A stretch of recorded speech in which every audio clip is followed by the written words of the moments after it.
Well, that's a very interesting question, and it's a very, at times, controversial question among otolaryngologists. In the past 10, particularly 10 or 15 years, we've had a variety of discussions regarding indications and techniques used to perform tonsillectomy. First of all, the tonsils most people speak about are so-called palatine tonsils, which are accumulations of lymphoid tissue on the side of the oral pharynx.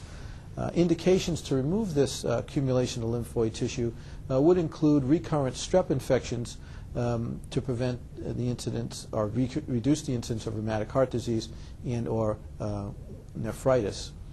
In addition, tonsils of sufficient size can actually obstruct the oral airway and obstruct airflow during sleep and cause obstructive sleep apnea. That would be another common indication. In adults, low-grade chronic infections, which smolder along and don't go away with antibiotic therapy, would be a third common indication to remove tonsils. Other indications also involve a variety of dermatologic diseases, including some forms of psoriasis. Suspicion of malignancy would also be a reason to remove a tonsil. Our problems with tonsillectomy in the past, as surgeons, have always revolved around the pain curve, which can be quite significant. In the past, patients had post-operative pain that lingered about 2 weeks. In addition, the risk of bleeding because we're near a lot of large vessels has also been a concern. So there have been a variety of methods proposed over the years to perform tonsillectomies.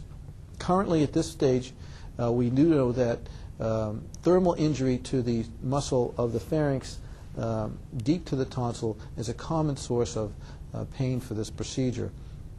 Thus, limiting thermal injury to this structure close to the tonsil has a great deal to do with the pain curve.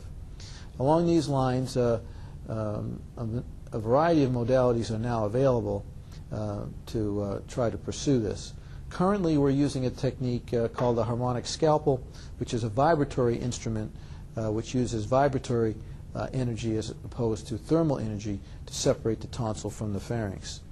To get over the bleeding issue, we carefully reapproximate all the tissue possible so that there is not a large wound to heal, but a very small one. And in doing this, we feel that we've reduced the pain curve somewhere between 2 to 3 days from about 2 weeks, and decreased the bleeding incidence significantly as well.